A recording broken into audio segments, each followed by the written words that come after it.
Kailangan mo lang ng 2 kutsara. Gagamitin natin sa ating occipital decompression. Bakit to? Isa sa malaganap na karamdaman at sakit ngayon, ang pagsakit ng ulo. Ngayon, paano natin gagamitin yung 2 kutsara para matanggal yung sakit ng ulo?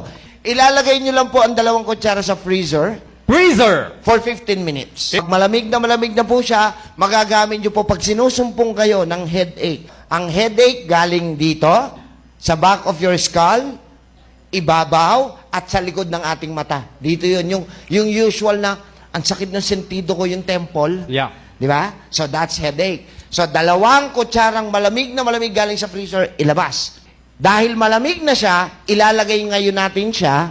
Ilalagay nyo po yung 2 dito sa mismong back, occipital region. Ito po yun, back of your head.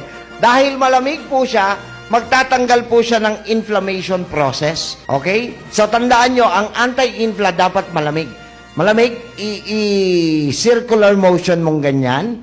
After circular motion, for 20 seconds, malamig pa rin po yung inyong spoon. So, pag didikitin nyo yung spoon, hahagurin nyo naman pababa. Habang binababa nyo po yan, pati po yung inflammation, doon sa occipital area na nagkokos ng contraction, kaya kayo may headache. So, magagamit nyo po ito, libre, tama ba?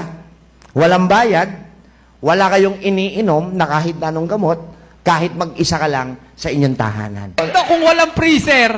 O, bumili ng yelo, Aha. yung yelo ilagay sa planggana, ilagay ito ron.